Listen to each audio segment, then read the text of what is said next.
محمد صلى الله عليه وسلم وشر الأمور محدثاتها وكل محدثة بدعة وكل بدعة ضلالة وكل ضلالة في النار.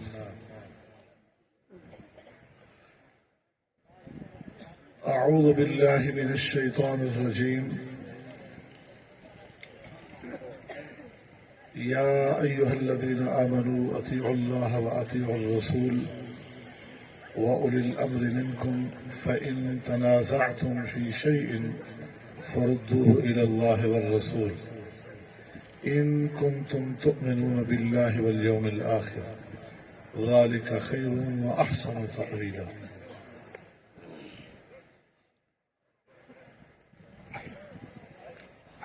الحمدللہ آج کی یہ سیرت النبی صلی اللہ علیہ وسلم کانفرنس، جس سے مختلف علماء کرام قرآن و سنت کی روشنی میں ہمیں سبق دیتے آ رہے ہیں، بڑی ہی کامیابی کے ساتھ اور آپ کے ذوق اور جذبے کے ساتھ الحمدللہ اس کا سلسلہ رواں دواں ہے، جاری و ساری ہے۔ مجھ سے قبل میری موجودگی میں جو دو خطاب آپ نے اور میں نے سنے،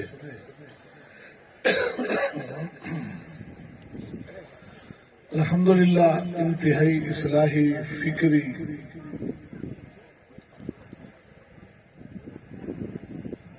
اور آپ تمام بچوں نے، جوانوں نے، ہمارے بھائیوں نے اس بات کو ضرور نوٹ کیا ہوگا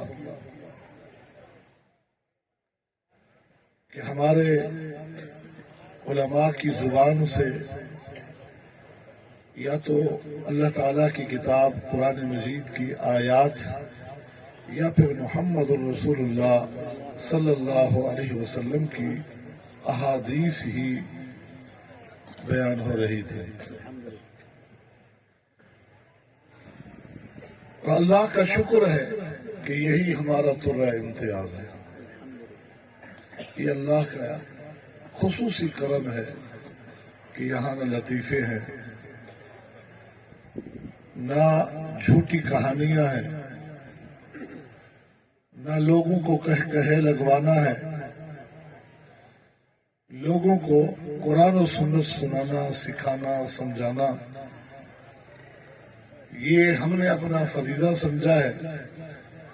اور آپ کا اتنی بڑی تعداد میں دور دراز سے یہاں پہنچنا، بیٹھنا، دل لگا کے ان باتوں کو سننا، آپ کا ذوق بھی یہ بتاتا ہے بحمدللہ کہ آپ بھی قرآن ہی سننا چاہتے ہیں، آپ بھی سنت ہی سننا چاہتے ہیں، بتوفیق ہی اللہ تعالیٰ کی توفیق سے جبی دل جمی کے ساتھ آپ معلوم نہیں کوئی عصر کے بعد کوئی مغرب کا آیا ہوا، اور ابھی یہ سلسلہ جاری ہے، میرے بعد بھی جاری و ساری ہے۔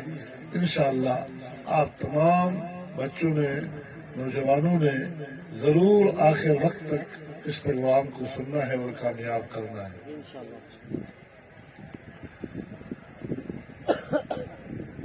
امام مالک رحمہ اللہ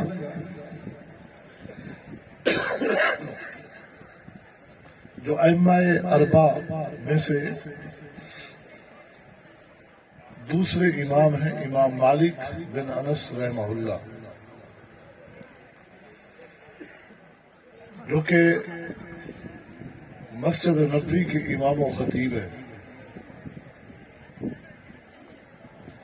حدیث کی باقاعدہ مستند سب سے پہلی کتاب صحائف کے بعد جنہوں نے لکھی ہے موطا امام مالک، یہ سعادت بھی آپ ہی کو حاصل ہوئی بحمدہ تعالی۔ امام مالک رحمہ اللہ ایک دن مسجد نبوی میں تشریف فرما تھے، ایک نماز کے بعد ایک شخص امام مالک کی طرف بڑھتا ہے اور ایک مسئلہ پوچھتا ہے.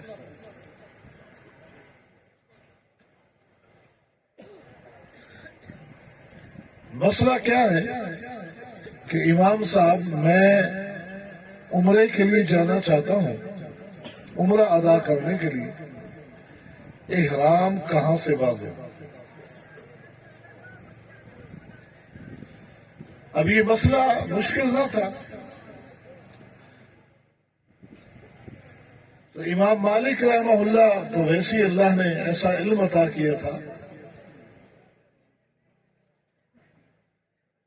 کہ دنیا کے کونے کونے سے علماء اپنی علمی پیاس بجھانے کے لیے مدینہ کا رخ کرتے تھے کہ امام مالک سے وہ باتیں جو ہمیں معلوم نہیں پوچھ کے آئے. تو امام مالک رحمہ اللہ نے اس شخص سے کہا کہ مدینہ سے باہر ذوالحلیفہ ایک جگہ کا نام ہے, جن کو یہ سعادتیں حاصل ہوئی ہیں وہ جانتے ہیں. اللہ سب کو ان جگہوں کی زیارتیں نصیب فرما دے اور بار بار نصیب فرما دے. کہ ذوالحلیفہ سے آپ احرام باندھیے, کیونکہ نبی علیہ الصلوۃ والسلام نے جب بھی مدینہ طیبہ میں رہتے ہوئے عمرے کا ارادہ کیا یا حج کا, تو ذوالحلیفہ کو آپ نے میقات قرار دیا جو مدینہ سے کچھ کلومیٹر دور ہے. وہاں جا کر آپ احرام باندھا کرتے تھے. تو اللہ کے نبی صلی اللہ علیہ وسلم کی سنت ہے.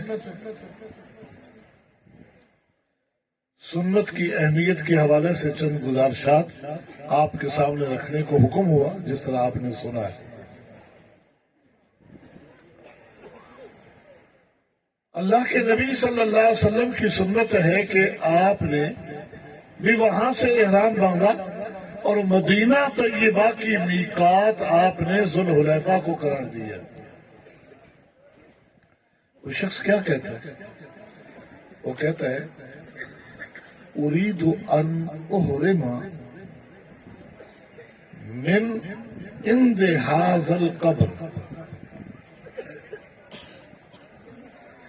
میں یہ چاہتا ہوں کہ میں احرام باندھوں یہاں مسجد نبوی کے اندر سے, اور یہ حجرہ عائشہ جہاں نبی علیہ الصلوۃ والسلام کی قبر مبارک بھی ہے, اس کے سامنے سے یہاں سے احرام باندھ کر میں عمرہ ادا کرنے کے لیے جاؤں. میری چاہت یہ ہے. تو امام مالک رحمہ اللہ نے فرمایا کہ میں نے آپ کو اللہ کے پیغمبر کی سنت بتائی. یہ صاحب القبر بھی, انہوں نے بھی احرام باندھا تو ذوالحلیفہ سے باندھا, اور تو چاہتا ہے کہ میں احرام باندھوں یہاں سے. اخشا علیک الفتنہ, مجھے ڈر ہے کہ تو کسی فتنے میں مبتلا ہونا چاہتا ہے. مجھے ڈر ہے کہ تو کسی فتنے میں مبتلا ہونا چاہتا ہے. وہ تعجب سے کہتا ہے اس میں کون سے فتنے کی بات ہے؟ انما ہی اموال ابیات, یہ کون سی فتنے کی بات ہے؟ میں تو چند میل پہلے احرام باندھ کر کے لبیک اللہم لبیک کہتے ہوئے جانا چاہتا ہوں. اس میں تو اللہ کا ذکر زیادہ ہے. یہ تلبیہ توحید کے کلمات ہیں, یہ عبادت ہے. چند میل پہلے سے میں ایک عبادت کرنا چاہتا ہوں. امام صاحب آپ اس کو فتنہ کہہ رہے ہیں؟ امام مالک رحمہ اللہ کا جواب سنیے. فرمایا ایو فتنۃ اعظم من ان ترى انك سبقت الى فضیلت قصر عنها رسول اللہ صلی اللہ علیہ وسلم. تو کہتا ہے فتنہ، یہ کون سا فتنہ ہے؟ میں کہتا ہوں اس سے بڑا فتنہ کیا ہو سکتا ہے کہ تو یہ سمجھ رہا ہے کہ یہاں سے احرام باندھنا زیادہ ثواب ہے، تو تو یہ سمجھ رہا ہے کہ تو اس فضیلت کو پا رہا ہے جس فضیلت سے محمد رسول اللہ بھی محروم رہ گیا. اگر یہاں سے احرام باندھنا نیکی ہے تو اس کا مقصد ہے اللہ کے پیغمبر محروم رہ گئے اس نیکی سے. آپ نے ذوالحلیفہ سے احرام باندھا تو تیرا خیال تو یہ ہوا کہ تو اجر میں ثواب میں اللہ کے پیغمبر سے آگے بڑھ گیا.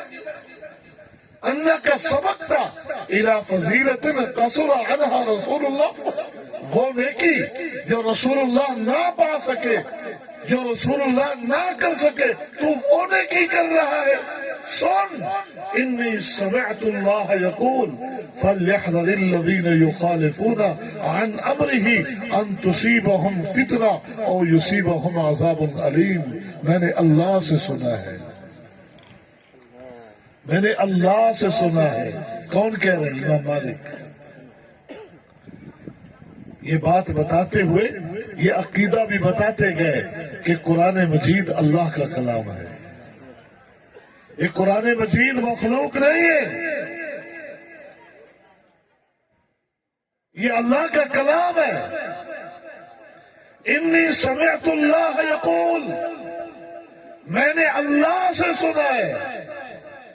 اللہ قرآن میں فرماتا ہے فَلْيَحْذَرِ الَّذِينَ يُخَالِفُونَ عَنْ أَمْرِهِ أَن تُصِيبَهُمْ فِتْنَةٌ. لوگو بچ جاؤ، ڈر جاؤ، میرے محمد کے امر کی مخالفت نہ کرنا ورنہ کسی فتنے میں مبتلا ہو جاؤ. میرے نبی صلی اللہ علیہ وسلم کے حکم کی مخالفت فتنہ ہے. جس نے میرے نبی کے امر کی مخالفت کی، ان تصیبہم فتنہ، مجھے ڈر ہے کہ کسی عظیم فتنے میں مبتلا نہ ہو جائے. اور یصیبہم عذاب علیم، اور پھر یہاں سے بچ بھی گیا، آخرت کا دردناک عذاب اس کے لیے تیار ہے. اللہ کے پیغمبر محمد رسول اللہ صلی اللہ علیہ وسلم کے حکم کی خلاف ورزی فتنہ ہے، وہ عبادت نہیں ہے.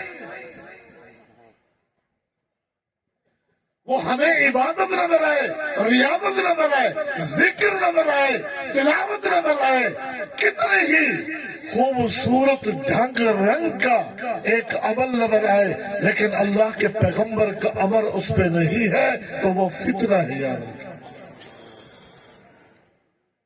وہ فتنہ ہے.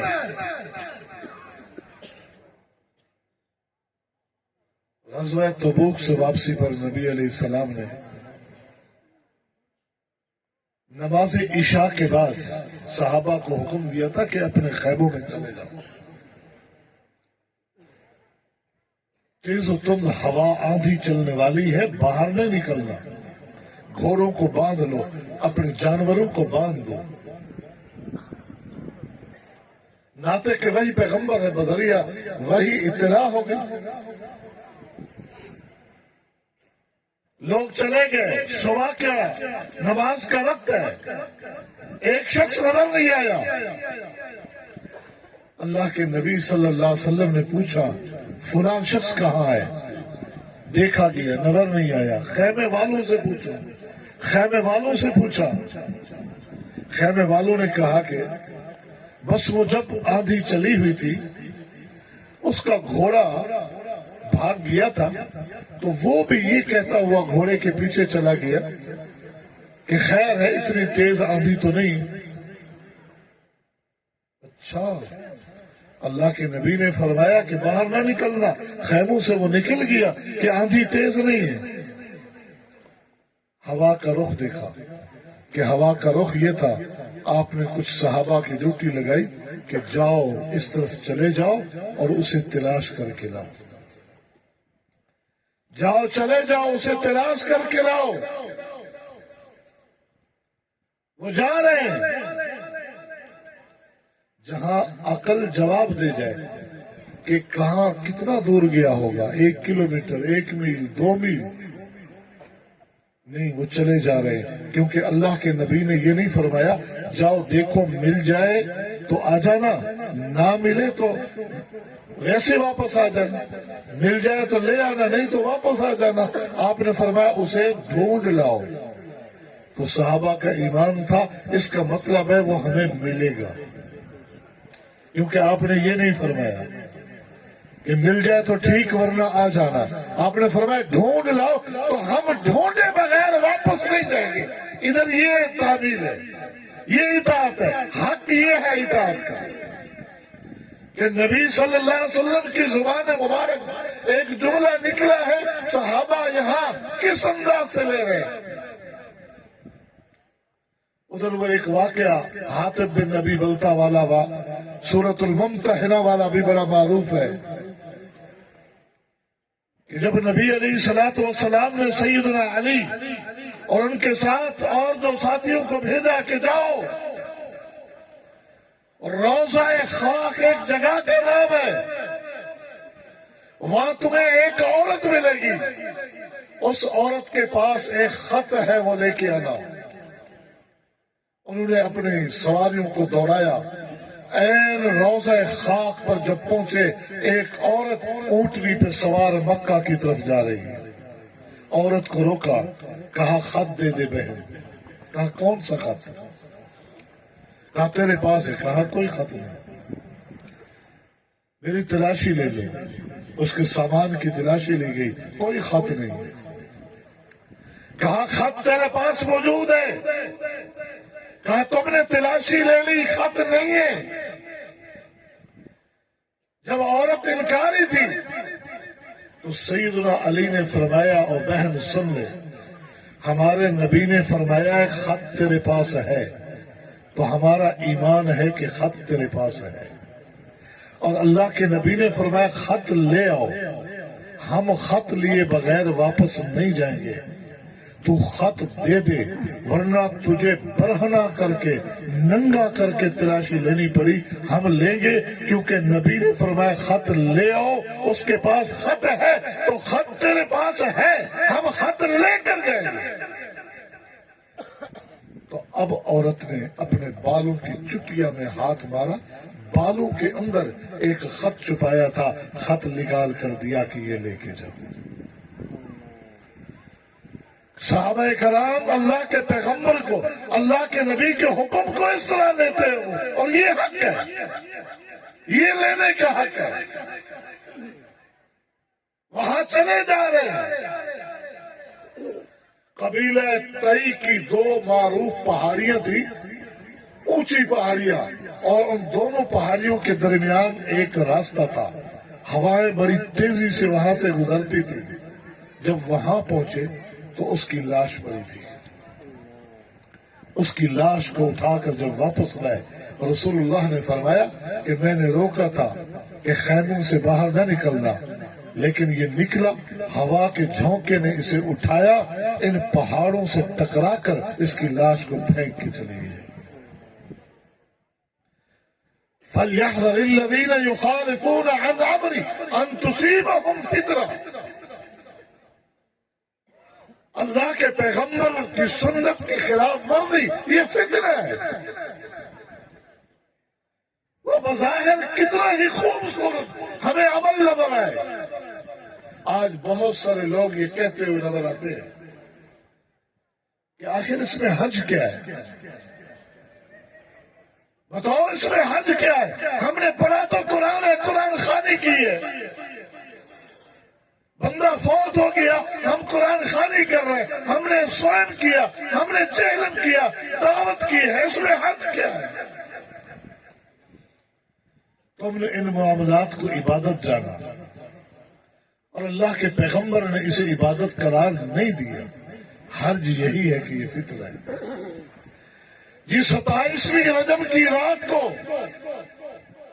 ہم ساری رات عبادت ہی تو کرتے رہے، نمازیں ہی تو پڑھتے رہے، مسجد میں رہے، اس میں حج کیا ہے؟ یہ تو عبادت کی بات ہے۔ ہم کہتے ہیں حج یہ ہے کہ اللہ کے پیغمبر نے اس رات کی عبادت کو عبادت نہیں کہا، لہذا یہ فطرہ ہے، یہی حج ہے، یہی حج ہے۔ 15 شعبان کو پٹاخے یا آتش بازیاں، یہ راتوں کو قبرستان بھر دینا، رات کو بڑی رات قرار دے دینا، اور وہ کام کرنا جو اللہ کے پیغمبر سے ثابت نہیں ہے، یہ فتنہ ہے، یہ فتنہ ہے۔ جس چیز کا حکم اللہ کے پیغمبر نے نہیں دیا، ان صحابہ نے کیا کہا تھا؟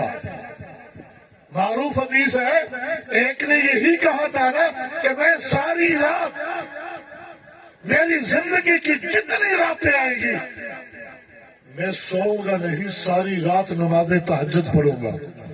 دوسرے نے کہا میری زندگی کے جتنے دن باقی ہیں میں ہر دن روزہ رکھوں گا۔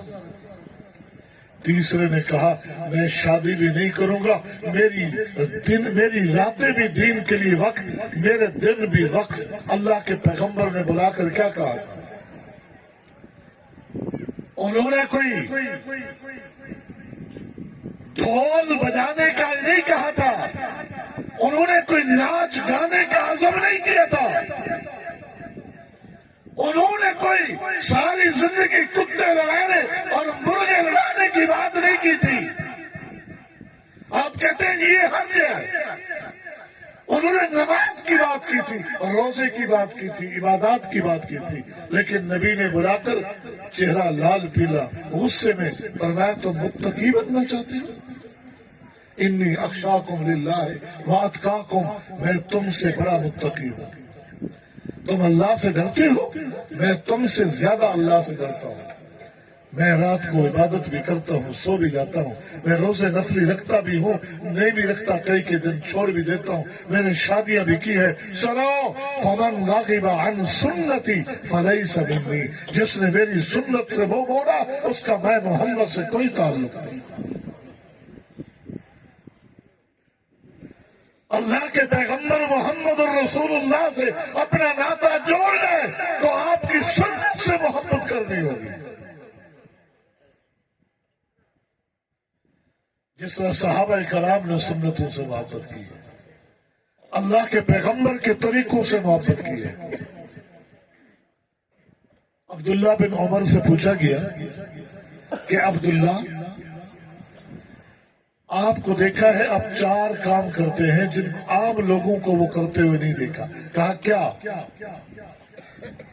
کہا کہ آپ جوتے جو پہنتے ہیں سبتی جوتے پہنتے ہیں، چمڑے کے وہ جوتے جن پر بال نہیں ہوتے، وہ جوتے پہنتے ہیں۔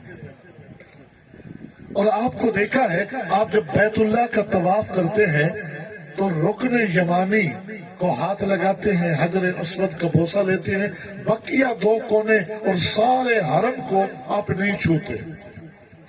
لوگ کوئی اس کونے سے چمٹا ہے، کوئی اس کونے سے، کوئی اس دیوار سے چمٹا ہے، آپ ان 2 کونوں کے علاوہ کسی کو نہیں ہاتھ لگاتے۔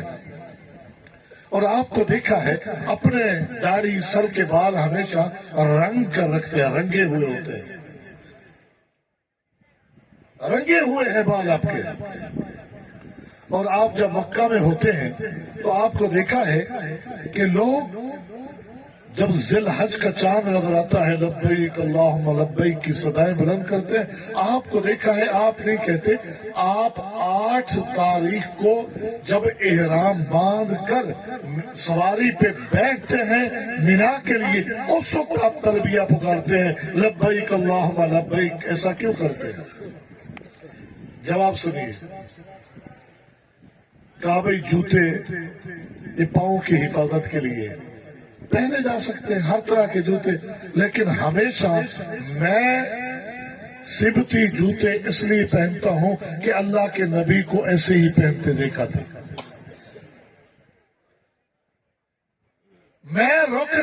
یمنی اور حجر اسود کے علاوہ بیت اللہ کے کسی کونے کو ہاتھ اس لیے نہیں لگاتا کہ میں نے اللہ کے پیغمبر کو طواف کے دوران ان دو کونوں کے علاوہ کسی کونے کو ہاتھ لگاتے نہیں دیکھا۔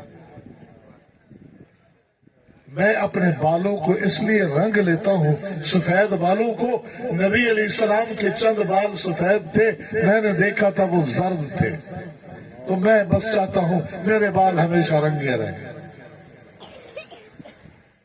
باقی رہی بات تلبیہ کی، اللہ کے پیغمبر کے ساتھ جتنے سفر کیے، آپ نے جب احرام باندھا سواری پر بیٹھے آپ نے کہا لبیک اللہم لبیک، تو میں بھی جب احرام باندھ کر روانہ ہونے لگتا ہوں تب کہتا ہوں لبیک اللہم لبیک۔ ہر جواب پہ غور کرے، کہا کیا؟ اس لیے کہ میرے نبی نے ایسا کیا، میرے نبی نے ایسا کیا ہے۔ یمن سے آنے والے نے سوال کیے، عبداللہ بیت اللہ کا طواف کرتے ہوئے حجر اسود کا بوسہ نہ دے سکے؟ کہا اللہ کے پیغمبر کو دیکھا وہ لیتے تھے۔ کہا اگر رش ہو؟ کہا میں نے اللہ کے نبی کو دیکھا وہ لیتے تھے۔ کہا اگر دھکیل دیا جاؤں؟ کہا اللہ کے نبی صلی اللہ علیہ وسلم کو میں نے دیکھا تھا آپ حجر اسود کا بوسہ لیتے تھے۔ کہا اگر میں مغلوب ہو جاؤں؟ اور کہا اگر مگر اجعل ارعیت فی الیمن، یہ اپنی اگر مگر یمن میں چھوڑ کے آیا کرو، میں اللہ کے نبی کی سنت بتا سکتا ہوں۔ یہ اگر مگر نہیں چلتا یہاں، یہ اگر مگر کی کہانیاں یہاں نہیں چلتی، یہاں اللہ کا قرآن چاہیے یا محمد رسول اللہ کی سنت چاہیے۔ یہ وہ سٹیج ہے حدیث کا سٹیج۔ حضرات یہ پلیٹ فارم وہ پلیٹ فارم ہے جہاں اگر مگر کی کہانیاں نہیں چلتی، ادھر ادھر کی کہانیاں نہیں چلتی، یہاں چاہیے اللہ کا قرآن، چاہیے محمد رسول اللہ کا قرآن۔ سیدنا عمر بن خطاب رضی اللہ تعالی عنہ ایک بڑی جماعت کے ساتھ حج بیت اللہ ادا کرنے کے لیے حاضر ہوئے، بیت اللہ کا طواف کرنا شروع کرنے لگے۔ لوگوں سے کہا لوگوں، ہم جب اللہ کے نبی کے ساتھ سب سے پہلے مکہ آئے 7 ہجری کو یہاں پہنچے تھے، 6 کو واپس لوٹا دیا گیا تھا حدیبیہ سے۔ جب یہاں پہنچے ہم تو مروہ پہاڑی پر مکہ کے رؤساء سرداران جمع تھے۔ کیوں؟ مروہ پہاڑی پر بیٹھے تھے، یہ بات معروف ہو چکی تھی کہ یثرب کے بخار نے مسلمانوں کو کمزور کر دیا ہے۔ دیکھیں تو صحیح ان کی حالت کیا ہے، یہ حالت دیکھنے کے لیے اللہ نے اپنے پیغمبر کو وحی کر دی۔ اللہ کے حکم سے اللہ کے نبی صلی اللہ علیہ وسلم نے صحابہ کو حکم دیا کہ اپنے کندھے ننگے کرو مرد، اور جب حجر اسود کا بوسہ دے کر طواف کا آغاز کرو، اپنے پنجے کے بل اچھل اچھل کے چلنا، جس کو رمل کہتے ہیں، اچھل اچھل کے چلنا۔ دشمن پہ دھاک بٹا دو، دشمن پہ رو بٹا دو۔ اس طرح جب چلتے تو دشمن ایک دوسرے کو دیکھنے لگا کہ ہم نے تو سنا تھا کہ ان کی حالت خراب ہے، ان کو چلتا ہوا دیکھو، پہلوانوں کی طرح۔ دوسرے چکر میں بھی اسی طرح وہ ایسا ایسا اٹھنا شروع ہو گئے مایوس ہو کے۔ جب تیسرے چکر میں بھی ایسے ہی مسلمان اچھل اچھل کے رمل دل کی چال چلتے ہوئے آئے تو وہ ایسا ایسا سارے اٹھ کے چلے گئے کہ ہم نے غلط سنا تھا کہ یثرب کے بخار نے ان کو کمزور کر دیا، یہ تو پہلوان بن چکے،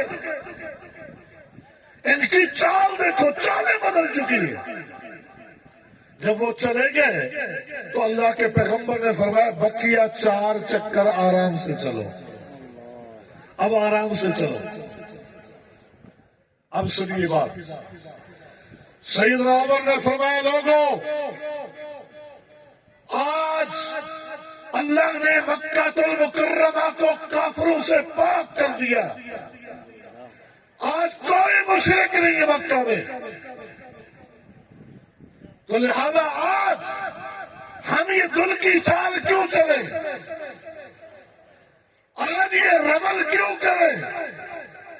یہ تو دشمن پہ روب بٹھانے کے لیے تھا جو مروا پہاڑی پر بیٹھے تھے. آج تو کوئی دشمن نہیں بیٹھا. اللہ نے مکہ کو پاک کر دیا کافروں سے مشرکوں سے. پھر طواف شروع کیا اور رمل کرنے لگ گئے. کہنے لگے لیکن ہم کریں گے اس لیے کہ ہمارے نبی کی سنت ہے. دشمن ہو یا نہ ہو، مشرک ہو یا نہ ہو، لیکن ہم کریں گے. کیوں کریں گے؟ اس لیے کہ ہمارے نبی کی سنت ہے. نبی کی سنت کے مقام کو انہوں نے سمجھا تھا. انہوں نے جانا تھا کہ اللہ کے پیغمبر کی سنتوں کو کس طرح لینا ہے، آپ کی احادیث کو کس طرح لینا ہے، آپ کی ہدایات کو کس طرح لینا ہے. تو آج ہم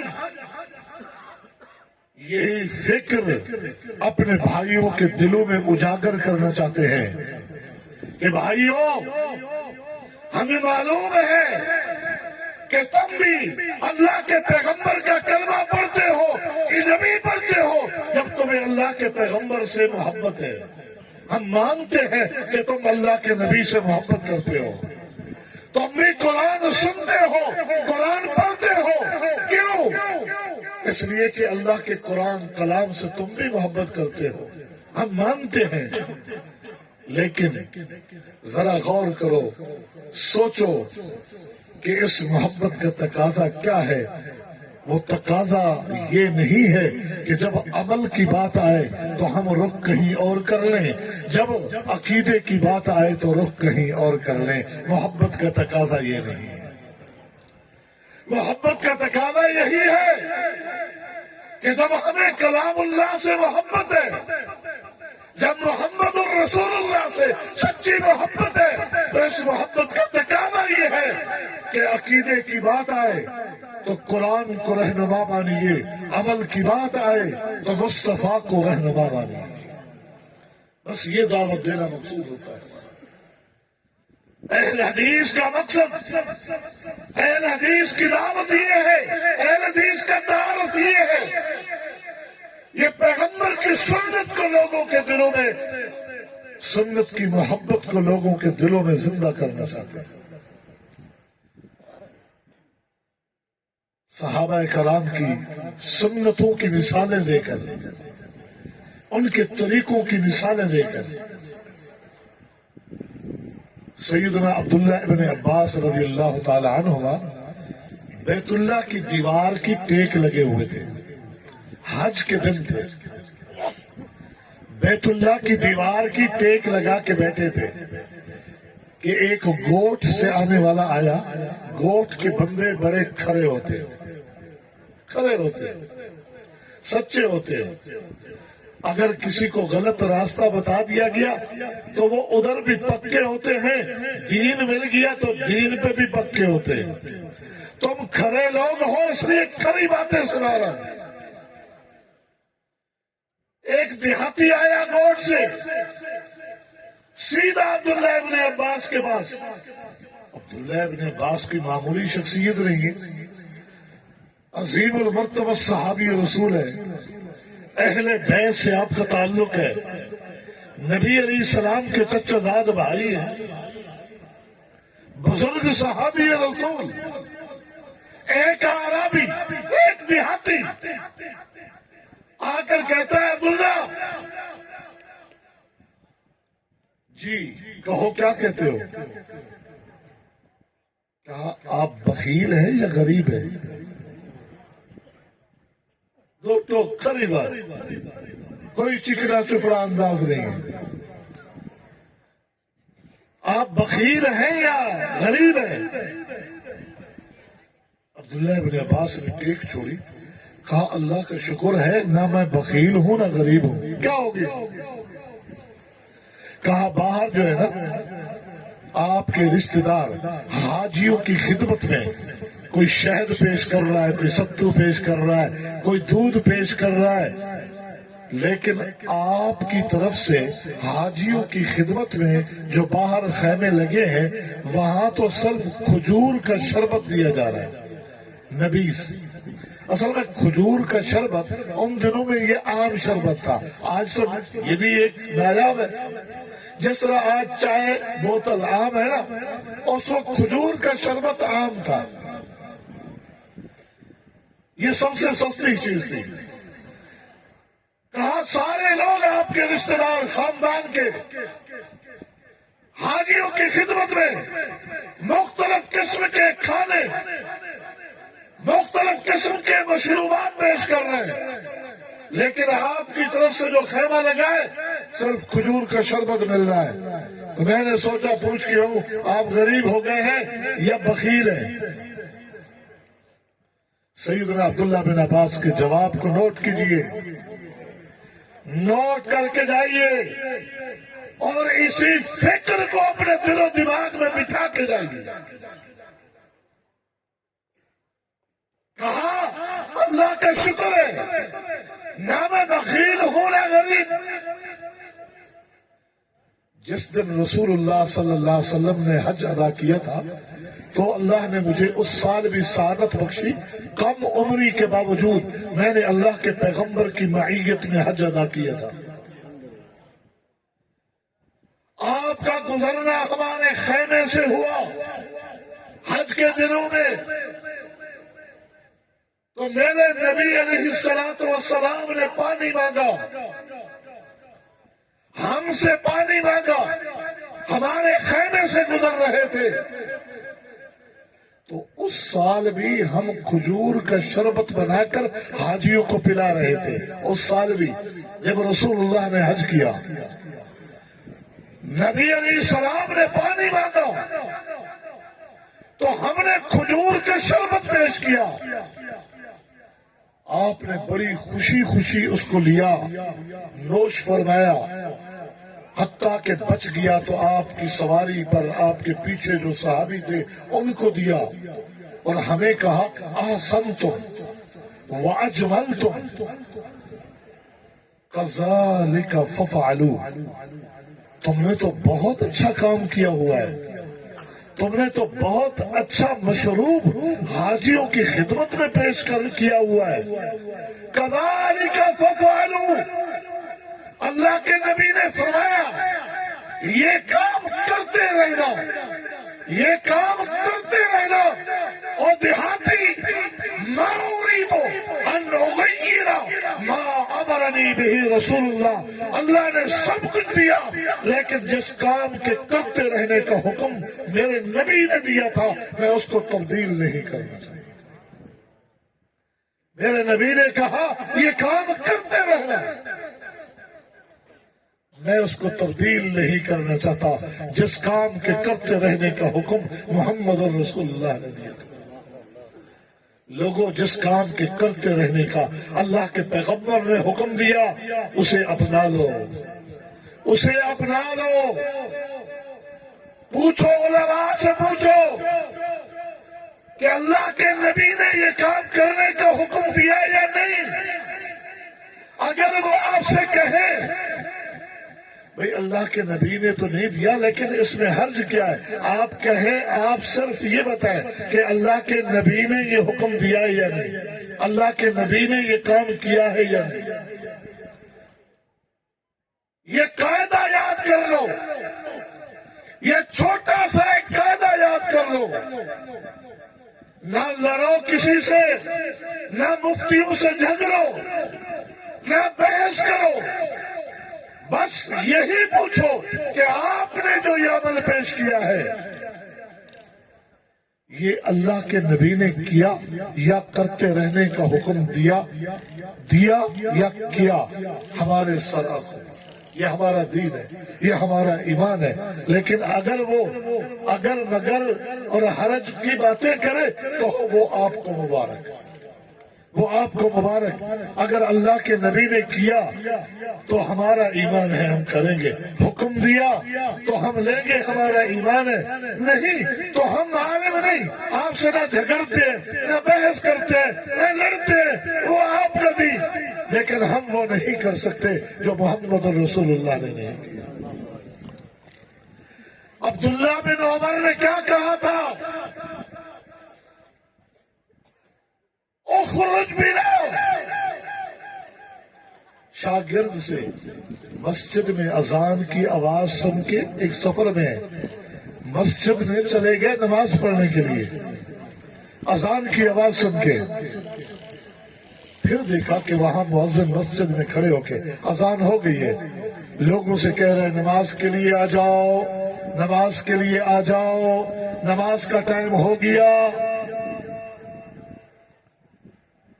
کہا مسجد سے آواز تو اللہ کے پیغمبر نے سکھا دی ہے، اللہ اکبر سے لا الہ الا اللہ تک. یہ بندہ اس آواز کو کافی نہیں سمجھتا.